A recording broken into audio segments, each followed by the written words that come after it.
Hello everyone, welcome to the class number 6 of Relational Database Management System। तो आज हम पढ़ेंगे और एक तरह के टॉपिक के बारे में। आज हम पढ़ेंगे ईआर मॉडल के बारे में कि ये ईआर मॉडल क्या है।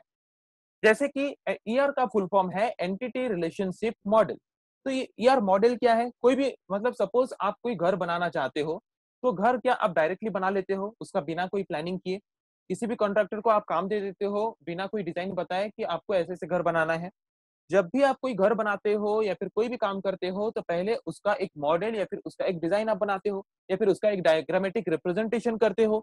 उसके बाद उस डायग्राम को देख के क्या करता है, जिसको भी आप काम देते हो वो डायग्राम को लेके काम करता है, जिसकी वजह से उसको पता चलता है कि ये बनाने के लिए इस तरह का मॉडल का डिजाइनिंग करने के लिए उसको क्या क्या रिक्वायरमेंट है, उससे पता चल सकता है। तो वैसे ही अगर आप अपने डाटाबेस में डाटा को स्टोर करते हो, अगर आप एक डाटाबेस बनाना चाहते हो, जैसे कि डिफरेंट टाइप ऑफ एप्लीकेशंस या फिर सॉफ्टवेयर्स में हम डाटाबेस को यूज करते हैं, उस डाटाबेस को डिजाइन करने के लिए पहले क्या किया जाता है, उसका एक मॉडल बनाया जाता है, उसका एक डायग्रामेटिक रिप्रेजेंटेशन किया जाता है। उस मॉडल को हम बोलते हैं ईआर मॉडल। ओके, तो ये ईआर मॉडल का फुल फॉर्म क्या है? ईआर मतलब एंटिटी रिलेशनशिप। तो यहाँ पे दो टर्म आते हैं, एक है एंटिटी और एक है रिलेशनशिप। ओके, तो ये एंटिटी क्या है और ये रिलेशनशिप क्या है? तो जैसे कि हमने ये पढ़ा है कि database is a collection of related tables. तो हर एक टेबल को हम सिंपली हर एक टेबल को एक एक एंटिटी बोल सकते हैं। जैसे कि एक स्टूडेंट टेबल है तो वो एक एंटिटी है, टीचिंग स्टाफ का एक टेबल है वो एक एंटिटी है, और रिलेशन उसके बाद नॉन टीचिंग स्टाफ का एक टेबल है वो एक एंटिटी है। और सारे एंटिटीज के बीच जो रिलेशन है उन रिलेशन को रिप्रेजेंट करके हम क्या करते हैं, एक डायग्राम को रिप्रेजेंट करते हैं या फिर एक मॉडल बनाते हैं। उस मॉडल को हम बोलते हैं एंटिटी रिलेशनशिप मॉडल। ओके, अगर और सिंपल टर्म में बोले एंटिटी क्या है, जैसे कि आप खुद एक एंटिटी हो। कोई भी एक रियल वर्ल्ड ऑब्जेक्ट को हम बोलते हैं एंटिटी। कोई भी इंसान हो सकता है, कोई लड़का कोई लड़की कोई इंसान, या फिर कोई मतलब कोई भी चीज जिसका कुछ ना कुछ फिजिकल प्रॉपर्टीज हैं, जिसका अपना खुद का कुछ प्रॉपर्टीज हैं, उसको हम बोलते हैं एंटिटी। चाहे वो कोई फैन हो सकता है, चाहे वो कोई इंसान हो सकता है, चाहे वो कोई डॉग हो सकता है, एलिफेंट हो सकता है, जिनके कुछ ना कुछ प्रॉपर्टीज हैं उन सबको हम बोलते हैं एंटिटी। ओके, और जो बहुत सारे एंटिटीज हैं हमारे वर्ल्ड में, तो वैसे ही एक डाटाबेस जब आप बनाते हो तो वहां पे भी बहुत सारे एंटिटीज हैं, मतलब बहुत सारे डाटा हम स्टोर करके रखते हैं। तो उन एंटिटीज के बीच रिलेशन को रिप्रेजेंट करने के लिए हम जो एक मॉडल बनाते हैं उस मॉडल को हम बोलते हैं ER model. Okay, a model that is used to represent entities. जिस मॉडल को हम यूज करके रिप्रेजेंट करते हैं एंटिटी को, कि एक एंटिटी क्या क्या रहेगा। जैसे कि सपोज आप एक एग्जांपल ले लो, कोई भी एक टेबल का। ओके, कोई भी एक टेबल का एग्जांपल ले लो, कोई भी एक टेबल का एग्जांपल ले ले। तो जैसे कि सपोज एक टेबल है, टेबल में नेम रोल और मार्क है। तो ये जो नेम रोल मार्क, ये जो तीन चीज हमने यूज किया, तो ये तीन चीज क्या है? जैसे कि ये एक टेबल है, एक टेबल में तीन ठो आपका कॉलम है, एक है नेम का कॉलम, एक रोल नंबर का कॉलम, एक मार्क का कॉलम। तो ये जो नेम का कॉलम है ये क्या है? ये एक एट्रीब्यूट है, ये एक प्रॉपर्टी है। यहाँ पे जो स्टूडेंट है उस स्टूडेंट का प्रॉपर्टी है ये नेम, उस स्टूडेंट का और एक प्रॉपर्टी है रोल, उस स्टूडेंट का और एक प्रॉपर्टी है मार्क। तो ये जो स्टूडेंट है ये एक एंटिटी है, ये एक एंटिटी है। जैसे कि आप एक एंटिटी हो तो आपका खुद का एक रोल नंबर है, आप अगर एक कॉलेज में पढ़ते हो तो आपका कुछ मार्क्स हैं, वो भी आपके प्रॉपर्टीज हैं। आपका डेट ऑफ बर्थ है, आपका फादर्स नेम, आपका मदर्स नेम, वो सारे आपके एट्रीब्यूट्स हैं, वो सारे आपके प्रॉपर्टीज हैं। ओके, तो एंटिटीज और उनके प्रॉपर्टीज को हम रिप्रेजेंट करते हैं या फिर उनके एट्रीब्यूट्स को रिप्रेजेंट करते हैं। और जितने भी एंटिटीज हैं, मल्टीपल नंबर ऑफ एंटिटीज को, जितने भी एंटिटीज एक डाटाबेस के अंदर हैं, उनके अंदर रिलेशनशिप क्या है, कैसे रिलेशनशिप हम उनके अंदर मेंटेन करना चाहते हैं एक डाटाबेस के अंदर, उसको रिप्रेजेंट करने के लिए हम डायग्रामेटिक रिप्रेजेंटेशन में एक मॉडल यूज करते हैं, जिस मॉडल को हम बोलते हैं ईआर मॉडल। तो ये ईआर मॉडल हमें मदद करता है ये फैसिलिटी प्रोवाइड करने के लिए कि ताकि हम पहले एक डायग्रामेटिक रिप्रेजेंटेशन बना दें हमारे डाटाबेस का, कि हम हमारे डाटाबेस के अंदर कितना एंटिटीज यूज करना चाहते हैं, किस किस एंटिटीज के बीच किस तरह का रिलेशन रखना चाहते हैं, ताकि यूजर को एक्सेस करने में आसानी हो सके। ओके, तो ये ईआर मॉडल जो है ये different type of symbol use करता है डायग्रामेटिकली रिप्रेजेंट करने के लिए एंटिटीज को अलग सिंबल से, एट्रीब्यूट्स को अलग सिंबल से और रिलेशनशिप्स को अलग सिंबल से। एंटिटी को रिप्रेजेंट करता है रेक्टेंगुलर बॉक्स के द्वारा, एट्रीब्यूट्स को रिप्रेजेंट करता है ओवल शेप के द्वारा, और रिलेशनशिप को रिप्रेजेंट करता है डायमंड शेप के द्वारा। ओके, तो ऐसे कुछ सिंबल्स यूज करके ईआर मॉडल में हम क्या करते हैं, हमारे डाटाबेस को डायग्रामेटिकली रिप्रेजेंट करते हैं ताकि हमें आसानी से समझ आ जाए कि हमारे डाटाबेस में हमें क्या क्या चाहिए, हमारे रिक्वायरमेंट्स क्या क्या है। तब जाके हम आसानी से क्या कर सकते हैं, उन डायग्राम को या फिर उस मॉडल को बेस करके हम हमारा डाटाबेस डिजाइन कर सकते हैं। ओके, तो क्या क्या एलिमेंट्स है एक ईआर मॉडल के अंदर, एक ईआर मॉडल के अंदर मेनली एक उनका क्या क्या कंपोनेंट है या फिर क्या क्या एलिमेंट्स है, एंटिटी, एट्रीब्यूट, रिलेशनशिप, आइडेंटिफायर। ये चार चीज मेनली हम यूज करते हैं एक ईआर मॉडल को डिजाइन करने के लिए या फिर एक ईआर मॉडल बनाने के लिए। तो एक एक करके पढ़ते हैं। पहले हम पढ़ते हैं एंटिटी के बारे में कि ये एंटिटी है क्या और एंटिटी हम क्यों यूज करते हैं ईआर मॉडल में। An entity is a real world object that has physical or logical existence। ये entity एक real world object है, मतलब जैसे कि कोई लड़का हो सकता है, कोई लड़की हो सकती है, या फिर कोई एक फैन हो सकता है, या फिर कोई एक एनिमल हो सकता है, कोई एक मैन हो सकता है, कोई एक बर्ड हो सकता है जिसका खुद का कुछ ना कुछ प्रॉपर्टी है, इसका कुछ ना कुछ लॉजिकल या फिर फिजिकल एग्जिस्टेंस है, उसको हम बोल सकते हैं एंटिटी। ओके, मतलब जैसे कि आपका खुद का एक एग्जिस्टेंस है, आपका खुद का एक स्थिति है, आपका खुद का कुछ ना कुछ एक प्रॉपर्टी है, तो आप हो गए एक एंटिटी। वैसे ही जिसका भी कुछ ना कुछ प्रॉपर्टी है इस रियल वर्ल्ड में, उन सबको हम एक एक तरह के एंटिटी बोल सकते हैं। और इस एंटिटीज को हम रिप्रेजेंट करते हैं रेक्टेंगुलर सिंबल के द्वारा। और जो एंटिटी का नाम हम देते हैं, सपोज मेरा एक एंटिटी का नाम मैं देता हूं स्टूडेंट, तो एंटिटी को हम रिप्रेजेंट करते हैं रेक्टेंगुलर सिंबल के द्वारा। और एंटिटी का नाम हम जो भी लिखते हैं उसको हम कैपिटल लेटर में रिप्रेजेंट करते हैं। ओके, ताकि पता चल सके कि ये एक एंटिटी है। समझ आ गया? तो सपोज स्टूडेंट, तो स्टूडेंट भी एक तरह का एंटिटी है, उसका भी प्रॉपर्टी है। स्टूडेंट का रोल नंबर होता है, स्टूडेंट का मार्क होता है, स्टूडेंट का एज होता है, स्टूडेंट का डेट ऑफ बर्थ होता है। तो स्टूडेंट भी एक तरह का एंटिटी है जिसका कुछ ना कुछ प्रॉपर्टीज है, जिसका फिजिकल या फिर लॉजिकल एग्जिस्टेंस है रियल वर्ल्ड में। ओके, तो कुछ भी एंटिटी हो, सारे एंटिटीज को हम रिप्रेजेंट करते हैं रेक्टेंगुलर सिंबल में, और उस एंटिटी का नाम हम लिखते हैं कैपिटल लेटर में। ओके, समझ आ गया? तो जैसे कि आप कोई यहाँ पे दिख सकते हो सिंटेक्स कि हम कोई भी एंटिटी को रिप्रेजेंट करते हैं ऐसे रेक्टेंगुलर सिंबल के अंदर। यहाँ पे आप जो भी एंटिटी है आपका, उस एंटिटी का नाम दे सकते हो। जैसे कि यहाँ पे हमने एंटिटी का नाम दिया है स्टूडेंट एग्जाम्पल में। ओके, तो ये जो एंटिटी है, एंटिटी मेनली दो पार्ट्स में डिवाइडेड है। एक है एंटिटी इंस्टेंस और एक है एंटिटी टाइप या फिर एंटिटी सेट। तो ये एंटिटी इंस्टेंस क्या है और एंटिटी टाइप या फिर एंटिटी सेट क्या है, आप यहाँ पे एक टेबल देख पा रहे हो। तो इस टेबल में चार स्टूडेंट्स का डिटेल्स यहाँ पे स्टोर करके रखा गया है। हर एक स्टूडेंट एक एक एंटिटी है, हर एक स्टूडेंट एक एक ऑब्जेक्ट है। जैसे कि ये एक स्टूडेंट है, इसका खुद का प्रॉपर्टी है, तो ये हो गया एक एंटिटी। ऐसे कितने एंटिटीज हो गई, ये चार एंटिटीज। तो ये हर एक इंडिविजुअल एंटिटी को, मतलब जैसे कि ये ए एक एंटिटी है, तो ये हर एक एंटिटी को हम बोलते हैं एंटिटी इंस्टेंस। तो यहाँ पे कितना एंटिटी इंस्टेंस है, यहाँ पे चार एंटिटी इंस्टेंस हैं। और in same related entity instances को, मतलब जितने भी यहाँ पे एंटिटीज हैं, इन सबके जितने भी सिमिलर टाइप ऑफ एंटिटीज हैं, जिनके सेम टाइप ऑफ प्रॉपर्टीज हैं, उन सबको अगर हम गैदर कर देते हैं, ग्रुप करके एक टेबल के फॉर्म में रिप्रेजेंट करते हैं, तो उस टोटल टेबल को हम क्या बोलते हैं, एंटिटी टाइप या फिर एंटिटी सेट। तो ये जो टोटल टेबल है जिसमें हम similar type of details store करके रखे हैं डिफरेंट एंटिटीज के, तो ये टोटल टेबल को हम बोल सकते हैं एंटिटी टाइप या फिर एंटिटी सेट। और ये जो इंडिविजुअल स्टूडेंट्स का डिटेल्स है, इन इंडिविजुअल स्टूडेंट्स को हम बोल सकते हैं एंटिटी इंस्टेंस। ओके, तो entity instance is a part of entity type और एंटिटी सेट। समझ आ गया? तो यहाँ पे क्या लिखा है एंटिटी इंस्टेंस में, it represents A part of an entity. जो एंटिटी सेट है या फिर एंटिटी टाइप है, उसका एक पार्ट को रिप्रेजेंट करता है एंटिटी इंस्टेंस। ओके, जैसे कि आप यहाँ पे देख सकते हो, ये जो टोटल है हमारा, ये है एक एंटिटी टाइप या फिर एंटिटी सेट। उसका एक पार्ट है ए वाला जो एंटिटी सेट, एंटिटी इंस्टेंस। ये एक पार्ट है, ये एक पार्ट है, ये एक पार्ट है। तो टोटल जो एंटिटी सेट है उसका एक पार्ट को रिप्रेजेंट करता है एंटिटी इंस्टेंस। एंटिटी टाइप क्या है, it represents the common behaviour among entity instances.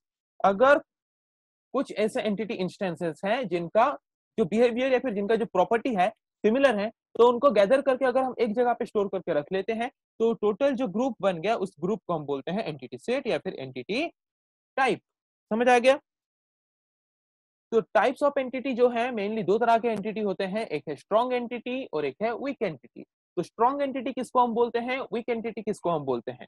Strong entity मतलब जिस तरह के एंटिटी कोई भी अदर एंटिटी के ऊपर डिपेंड नहीं करते। तो एंटिटी मतलब जैसे कि हमने यहाँ पे थोड़ी देर पहले देखा कि ये एक टेबल है, इस टेबल को हम एंटिटी बोल सकते हैं।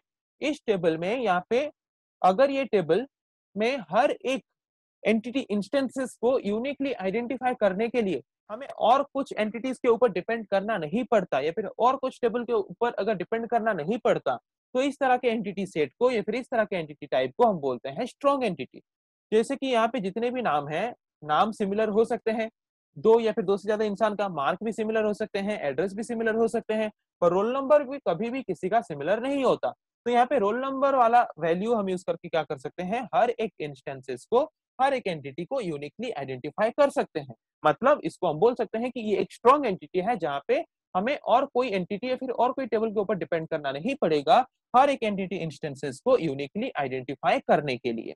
ओके, तो स्ट्रॉन्ग एंटिटी में क्या लिखा है, एक एंटिटी जिस जो कोई अदर एंटिटी के ऊपर डिपेंड नहीं करता, उस तरह के एंटिटी को हम बोलते हैं स्ट्रॉन्ग एंटिटी या फिर सुपर एंटिटी। और ये जो स्ट्रॉन्ग एंटिटी है उसमें एक एट्रीब्यूट होना चाहिए जिसको हम प्राइमरी की के हिसाब से यूज कर सकें। जैसे कि यहाँ पे हमने रोल नंबर को एक प्राइमरी की के हिसाब से यूज किया। प्राइमरी की मतलब क्या, अगर कोई एक ऐसा एट्रीब्यूट है आपके टेबल के अंदर जिसको यूज करके अगर हम सारे रिकॉर्ड्स को या फिर सारे एंटिटीज को अगर यूनिकली आइडेंटिफाई कर पा रहे हैं जिस एट्रीब्यूट के माध्यम से, उस एट्रीब्यूट को हम प्राइमरी की बोलते हैं। तो यहाँ पे प्राइमरी की के हिसाब से काम कौन कर रहा है, रोल नंबर। तो स्ट्रॉन्ग एंटिटी में एटलीस्ट वन प्राइमरी की होता है, प्राइमरी की वाला एट्रीब्यूट होता है जिसको यूज करके हम क्या कर सकते हैं, हर एक एंटिटी को उस टेबल के अंदर यूनिकली रिकॉग्नाइज या फिर आइडेंटिफाई आसानी से कर सकते हैं। इसीलिए इस तरह के एंटिटी को हम बोलते हैं स्ट्रॉन्ग एंटिटी। जैसे कि आप यहाँ पे टेबल देख सकते हो, यहाँ पे दो टेबल्स हैं। ये एक टेबल है स्टूडेंट टेबल और एक टेबल है कोर्स वाला टेबल। तो स्टूडेंट टेबल में मुझे सपोज यहाँ पे देख सकते हो दो स्टूडेंट्स का नाम सेम है, दो स्टूडेंट्स का एड्रेस यहाँ पे सेम है। तो अगर मैं हर एक स्टूडेंट या फिर हर एक एंटिटी को यूनिकली आइडेंटिफाई करना चाहता हूँ, तो वहां पे मैं यूज कर सकता हूँ रोल नंबर वाले एट्रीब्यूट को। और रोल नंबर कभी भी सेम नहीं होता, और रोल नंबर वाला एट्रीब्यूट यूज करके मैं क्या कर सकता हूँ, हर एक एंटिटी को यूनिकली आइडेंटिफाई कर सकता हूँ। तो इस एट्रीब्यूट को मैं बोल सकता हूँ ये एक प्राइमरी की एट्रीब्यूट है। तो अगर एक टेबल में प्राइमरी की एट्रीब्यूट होता है तो उस तरह के एंटिटी को हम क्या बोलते हैं, उस तरह के एंटिटी सेट को या फिर उस तरह के एंटिटी टाइप को हम बोलते हैं स्ट्रॉन्ग एंटिटी। तो ये स्टूडेंट वाला जो एंटिटी है इसको हम बोल सकते हैं ये एक स्ट्रॉन्ग एंटिटी है। पर यहाँ पे आप देख सकते हो सुनील, सुनील, दो सिमिलर नेम है। ओके, तो यहाँ पे कोर्सेज भी सेम हो सकते हैं मे बी। ओके, तो यहाँ पे हम ना ही नेम को यूज करके किसी को आइडेंटिफाई कर सकते हैं, ना ही कोर्स को लेके किसी को आइडेंटिफाई कर सकते हैं। तो यहाँ पे कोई प्राइमरी की नहीं है। ओके, तो प्राइमरी की अगर नहीं है किसी में तो हम वहां पे उस तरह के एंटिटी को क्या बोल सकते हैं, उस तरह के एंटिटी को हम बोल सकते हैं वीक एंटिटी। तो यहाँ पे जो कोर्स वाला एंटिटी है इसको हम बोल सकते हैं this is a weak entity set और वीक एंटिटी टाइप। समझ आ गया, स्ट्रॉन्ग एंटिटी किसको बोलते हैं, वीक एंटिटी किसको बोलते हैं। अगर कोई एंटिटी में ऐसा कोई एट्रीब्यूट है जिसको यूज करके हम हर एक एंटिटी इंस्टेंसेस को यूनिकली आइडेंटिफाई कर सकें तो उस तरह के एंटिटी को बोलते हैं स्ट्रॉन्ग एंटिटी। और अगर ऐसा कोई एंटिटी सेट है जिसमें कोई भी ऐसा एट्रीब्यूट नहीं है जिसको यूज करके हम हर एक रिकॉर्ड को या फिर हर एक इंस्टेंसेस को यूनिकली आइडेंटिफाई कर सकें तो उस तरह के एंटिटी को हम बोलते हैं वीक एंटिटी। ओके, तो स्ट्रॉन्ग एंटिटी को हम रिप्रेजेंट करते हैं सिंगल रेक्टेंगुलर सिंबल के द्वारा। जैसे कि स्टूडेंट एक स्ट्रॉन्ग एंटिटी था तो उसको हम रिप्रेजेंट करते हैं रेक्टेंगुलर सिंबल के द्वारा, और एंटिटी के नाम को हम कैपिटल लेटर में रिप्रेजेंट करते हैं। और एक तरह का एंटिटी है वीक एंटिटी। वीक एंटिटी हम किसको बोलते हैं, an entity that depends on other entities is called as weak entity और सब एंटिटी। सपोज एक एंटिटी सेट है या फिर एक टेबल है, जैसे कि यहाँ पे कोर्स वाला एक टेबल है। तो कोर्स वाले टेबल में हर एक स्टूडेंट को यूनिकली आइडेंटिफाई करने के लिए कि कौन सा सुनील कंप्यूटर साइंस लिया है और कौन सा सुनील एमसीए लिया है, ये कैसे पता चलेगा। दो सुनील है तो कौन सा सुनील एमसीए लिया है और कौन सा सुनील कंप्यूटर साइंस लिया है, उसको यूनिकली रिकॉग्नाइज करने के लिए यहाँ पे ऐसा कोई एट्रीब्यूट है नहीं। तो वो डिपेंड करेगा और एक एंटिटी के अंदर और एक एंटिटी के ऊपर। तो जिस ये क्या किया, ये वाला एंटिटी और एक एंटिटी के ऊपर डिपेंड कर रहा है अपने एंटिटी इंस्टेंसेस को यूनिकली आइडेंटिफाई करने के लिए। तो इस तरह के एंटिटी को हम बोल सकते हैं, इस तरह के एंटिटी सेट को हम बोल सकते हैं वीक एंटिटी सेट और वीक एंटिटी टाइप, जो कि और एक एंटिटी के ऊपर डिपेंड करता है अपने सारे एंटिटी इंस्टेंसेस को यूनिकली आइडेंटिफाई करने के लिए। तो यहाँ पे डिपेंड कर रहा है एक रिलेटेड एंटिटी के ऊपर, तो उसका जो रोल नंबर वाला एट्रीब्यूट है उसको यूज करके हम क्या कर सकते हैं, हर एक एंटिटी इंस्टेंसेस को यूनिकली आइडेंटिफाई कर सकते हैं। तो 01 वाला जो रोल नंबर वाला सुनील है उसने लिया है कंप्यूटर साइंस, 02 वाला रोल नंबर वाला जो सुनील है उसने लिया है एमसीए। तो अभी हमने इजीली आइडेंटिफाई कर पाया हमने, तो कैसे, और एक एंटिटी का जो प्राइमरी की वाला एट्रीब्यूट है उसको यूज करके। तो जिस तरह के एंटिटीज में हम और एक एंटिटी का प्राइमरी की एट्रीब्यूट को डिपेंड करके या फिर यूज करके अगर हमारे एंटिटी के एंटिटी इंस्टेंसेस को यूनिक आइडेंटिफाई करते हैं, तो उस तरह के एंटिटी को हम बोल सकते हैं, उस तरह के एंटिटी को हम बोल सकते हैं वीक एंटिटी या फिर सब entity. It may not have a primary की, वीक एंटिटी में प्राइमरी की नहीं हो सकता, may be. It is represented by double rectangular shape, हम इसको डबल रेक्टेंगुलर शेप में रिप्रेजेंट करते हैं। और यहाँ पे स्पेलिंग थोड़ा मिस्टेक हो गया है डबल रेक्टेंगुलर शेप का, यहाँ पे रेक्टेंगुलर का स्पेलिंग अच्छे से लिख लेना, यहाँ पे एक एक्स्ट्रा वाई आ गया है। ओके, इसको हम रिप्रेजेंट करते हैं डबल रेक्टेंगुलर शेप से। तो अगर आपको अपने डायग्राम में रिप्रेजेंट करना है कौन सा स्ट्रॉन्ग एंटिटी है कौन सा वीक एंटिटी है, तो उसके पीछे डिफरेंस करने के लिए आपको स्ट्रॉन्ग एंटिटी को रिप्रेजेंट करना है सिंगल रेक्टेंगुलर शेप के द्वारा, और वीक एंटिटी को रिप्रेजेंट करना है आपको डबल रेक्टेंगुलर शेप के द्वारा। ओके, ताकि डायग्राम में आसानी से समझ आ सके कि कौन सा स्ट्रॉन्ग एंटिटी है और कौन सा वीक एंटिटी है। तो उसके बाद हमने पढ़ा था, जैसे कि आप यहाँ पे देख सकते हो ये टेबल में, ये टोटल जो है ये एक एक एंटिटी है, ये टोटल जो है हमारा ये स्टूडेंट जो है ये एक एंटिटी सेट है, और ये जो सुनील, ये सुनील और ये सुजित, ये तीन क्या है, एंटिटी इंस्टेंसेस है। तो हर एक एंटिटी इंस्टेंसेस का या फिर हर एक एंटिटी सेट का अपना कुछ ना कुछ प्रॉपर्टी होता है। तो जैसे कि ये नेम एक प्रॉपर्टी है, रोल नंबर एक प्रॉपर्टी है, एड्रेस एक प्रॉपर्टी है, तो इन सारे प्रॉपर्टीज को हम बोलते हैं एट्रीब्यूट।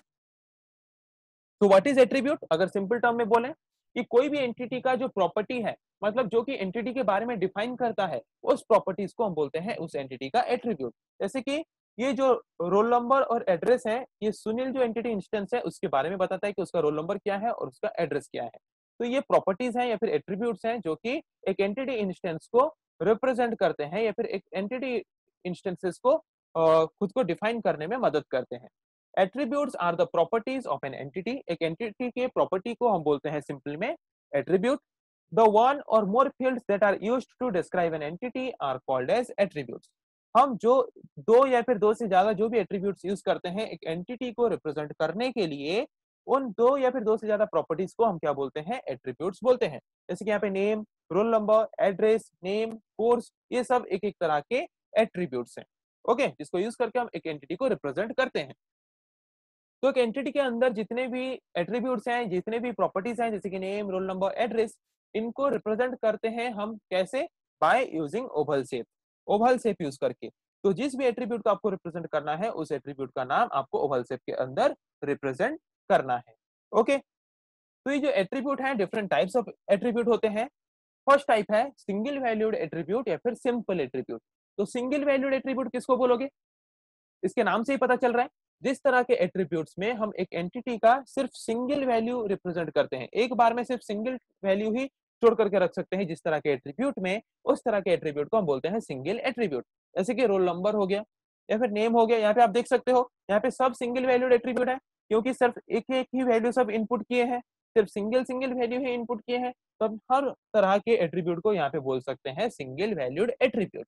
ओके, समझ आ गया। और एक तरह का एट्रीब्यूट है मल्टी वैल्यूड एट्रीब्यूट। तो सिंगल वैल्यूड एट्रीब्यूट में हम सिर्फ एक एट्रीब्यूट में एक तरह का ही वैल्यू इनपुट कर पाते थे या फिर एक ही वैल्यू इनपुट कर पाते थे। अगर हमें मोर देन वन वैल्यू स्टोर करना है जिस तरह के एट्रीब्यूट में, उस तरह के एट्रीब्यूट को हम बोलते हैं मल्टी वैल्यूड एट्रीब्यूट। और मल्टी वैल्यूड एट्रीब्यूट को हम रिप्रेजेंट करते हैं डबल ओवल शेप के द्वारा। डबल ओवल शेप मतलब जैसे कि सिंगल वैल्यूड एट्रीब्यूट को हम रिप्रेजेंट करते थे सिंगल ओवल शेप के द्वारा, और अगर आप मल्टी वैल्यूड एट्रीब्यूट को रिप्रेजेंट करोगे तो उसको हम रिप्रेजेंट करेंगे डबल ओवल शेप के द्वारा। और जैसे कि सपोज एड्रेस, एड्रेस में आपका एट, पोस्ट, पिन, ऐसे मल्टीपल नंबर ऑफ वैल्यूज होते हैं, तो इसको हम बोल सकते हैं मल्टी वैल्यूड एट्रीब्यूट। तो ऐसे कोई मल्टी वैल्यूड एट्रीब्यूट को रिप्रेजेंट अगर आप करना चाहते हो डायग्रामेटिकली ईआर मॉडल में, तो उसके लिए हम यूज करते हैं डबल ओवल शेप को उस मल्टी वैल्यूड एट्रीब्यूट को रिप्रेजेंट करने के लिए। ओके, समझ आ गया।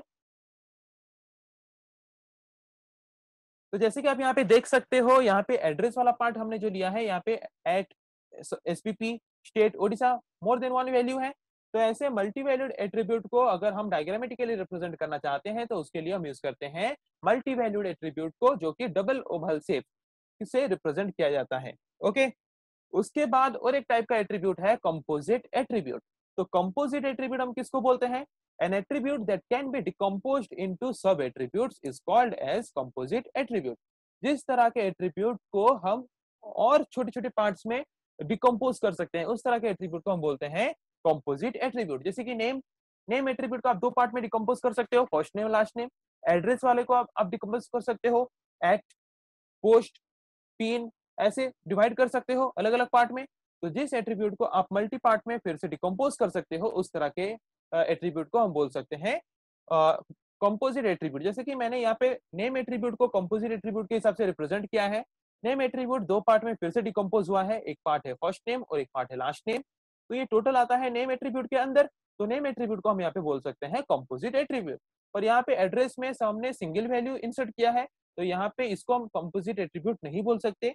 अगर हम इसको कंपोज करते, डिकम्पोज करते जैसे नेम एट्रीब्यूट को किया गया है, तो तब जाके हम इसको बोलते कंपोजिट एट्रीब्यूट।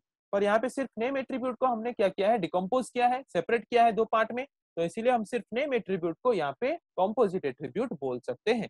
ओके, फिर आते हैं और एक तरह के एट्रीब्यूट के बारे में जिसका नाम है स्टोर्ड एट्रीब्यूट। स्टोर्ड एट्रीब्यूट मतलब क्या? जिस तरह के एट्रीब्यूट में वैल्यू हम खुद स्टोर करते हैं, ओके, जो कि किसी बाकी एट्रीब्यूट के ऊपर डिपेंड नहीं करता, जिस तरह का एट्रीब्यूट का वैल्यू, उस तरह के एट्रीब्यूट को हम बोल सकते हैं stored attribute. It is an attribute that has its own value, जिसका खुद का वैल्यू होता है। It means it has its own existence, जिसका खुद का कोई एग्जिस्टेंस होता है, जो कि बाकी कोई एट्रीब्यूट के वैल्यू के ऊपर डिपेंड नहीं करता। उस तरह के एट्रीब्यूट को हम स्टोर्ड एट्रीब्यूट बोलते हैं। जैसे कि सैलरी, मार्क, यहाँ पे आप देख सकते हो name, roll, IT mark, physics mark, math mark, ये सब इंडिपेंडेंट है। कोई भी एट्रीब्यूट का वैल्यू कोई भी एट्रीब्यूट के वैल्यू के ऊपर डिपेंड नहीं करता। तो ये सारे एट्रीब्यूट्स को हम बोल सकते हैं क्या? Stored attribute. ओके, जिनका खुद का अपना अपना एग्जिस्टेंस है, जो कि बाकी कोई एट्रीब्यूट के ऊपर डिपेंड करके अपना वैल्यू स्टोर नहीं किए हैं। तो इस तरह के एट्रीब्यूट को हम बोलते हैं स्टोर्ड एट्रीब्यूट। उसके बाद आता है और एक तरह का एट्रीब्यूट जिसका नाम है डिराइव्ड एट्रीब्यूट। डिराइव्ड एट्रीब्यूट हम किसको बोलते हैं? इसके नाम से आपको क्या लग रहा है? जिस तरह के एट्रीब्यूट का वैल्यू हम डिराइव करते हैं स्टोर्ड एट्रीब्यूट से, मतलब जो वैल्यू पहले से स्टोर्ड है। जैसे कि सपोज आप यहाँ पे एक टेबल देख सकते हो, IT mark, physics mark, math mark है, और यहाँ पे सपोज आप और एक एट्रीब्यूट बना रहे हो टोटल मार्क। तो ये तीन एट्रीब्यूट का मार्क का जो वैल्यू है उसको प्लस करोगे और यहाँ पे टोटल मार्क में उसको प्रेजेंट करोगे। मतलब इस एट्रीब्यूट का जो वैल्यू है वो बाकी एट्रीब्यूट्स के ऊपर डिपेंड कर रहा है, बाकी स्टोर्ड एट्रीब्यूट्स के ऊपर डिपेंड कर रहा है। तो उस तरह के एट्रीब्यूट को हम बोलते हैं derived attribute. N attribute which can be derived from stored attribute. जिस एट्रीब्यूट का वैल्यू हम स्टोर्ड एट्रीब्यूट के वैल्यू को लेके अगर डिराइव करते हैं, तो उस तरह के एट्रीब्यूट्स को हम बोलते हैं डिराइव्ड एट्रीब्यूट। और डिराइव्ड एट्रीब्यूट को हम रिप्रेजेंट करते हैं डॉटेड ओवल शेप के द्वारा। डॉटेड ओवल शेप के द्वारा मतलब जैसे कि ऐसे ऐसे डॉटेड ओवल शेप के द्वारा रिप्रेजेंट करते हैं हम डिराइव्ड एट्रीब्यूट को, ताकि हमारे डायग्राम में आसानी से पता चल सके कि ये एक डिराइव्ड एट्रीब्यूट है बोल के। ओके, ऐसे डॉटेड ओवल शेप के द्वारा रिप्रेजेंट किया जाता है कोई भी डिराइव्ड एट्रीब्यूट को। समझ आ गया? तो जैसे कि आप यहाँ पे देख सकते हो, ये जो टोटल मार्क वाला एट्रीब्यूट है इसको हम एक डिराइव्ड एट्रीब्यूट बोल सकते हैं, क्योंकि इसका जो वैल्यू है ये डिराइव होता है बाकी कुछ स्टोर्ड एट्रीब्यूट्स को डिपेंड करके, या फिर बाकी कुछ स्टोर्ड एट्रीब्यूट्स के वैल्यूज को लेके। तो इसीलिए इस तरह के एट्रीब्यूट को हम रिप्रेजेंट करते हैं डॉटेड ओवल शेप के द्वारा। समझ आ गया? तो आज हमने पढ़ा कि ईआर मॉडल क्या है। ये एक डायग्रामेटिक रिप्रेजेंटेशन है डाटाबेस का। सपोज आप कोई एप्लीकेशन के लिए या फिर कोई भी जरूरत के लिए अगर आपको एक डाटाबेस बनाना है, तो डाटाबेस बनाने से पहले उसका पहले हम डायग्रामेटिक रिप्रेजेंटेशन करते हैं। तो उस डायग्रामेटिक रिप्रेजेंटेशन बनाने के लिए हम यूज करते हैं ईआर मॉडल को। ईआर मॉडल क्या करता है? एंटिटी रिलेशनशिप मॉडल बनाता है। तो एंटिटी क्या है हमने पढ़ा? एक रियल वर्ल्ड ऑब्जेक्ट है, जैसे कि कोई स्टूडेंट, कोई एम्प्लॉय, कोई एनिमल, सब एक जिनका खुद का कुछ ना कुछ प्रॉपर्टी है अपना, उसको हम बोलते हैं एंटिटी। ओके, तो एंटिटी कोई भी एक टेबल को हम जैसे कि डाटाबेस में टेबल के फॉर्म में डाटा को रिप्रेजेंट करते हैं, तो हम एक टेबल को एंटिटी सेट बोल सकते हैं, जिसके अंदर multiple number of entity instances होते हैं। ओके, और हर एक एंटिटी इंस्टेंसेस का या फिर हर एक एंटिटी सेट का अपना कुछ कुछ कुछ मतलब अपना खुद का कुछ ना कुछ प्रॉपर्टी होता है, और उस प्रॉपर्टी को हम क्या बोलते हैं? उस प्रॉपर्टी को हम बोलते हैं एट्रीब्यूट्स। ओके, तो एट्रीब्यूट्स को हम रिप्रेजेंट करते हैं ओवल शेप के द्वारा। डिफरेंट टाइप ऑफ एट्रीब्यूट के बारे में हमने पढ़ा। तो आज हमने पढ़ा कि एंटिटी को रिप्रेजेंट करते हैं कैसे, डिफरेंट टाइप ऑफ एंटिटीज क्या है, एट्रीब्यूट्स क्या है, एट्रीब्यूट्स को हम कैसे रिप्रेजेंट करते हैं, डिफरेंट टाइप्स ऑफ एट्रीब्यूट क्या है, उसके बारे में हमने पढ़ा। नेक्स्ट क्लास में हम पढ़ेंगे रिलेशनशिप क्या है और आइडेंटिफायर क्या है, और उसके बाद हम एक छोटा सा कोई भी एक डाटाबेस अगर हम बनाना चाहते हैं तो उस डाटाबेस का एक डायग्रामेटिक रिप्रेजेंटेशन भी बनाना हम सीखेंगे। एक सिंपल ईआर मॉडल एक डाटाबेस का हम कैसे बना सकते हैं उसको भी हम नेक्स्ट क्लास में सीखेंगे। आज के लिए इतना ही। Thank you.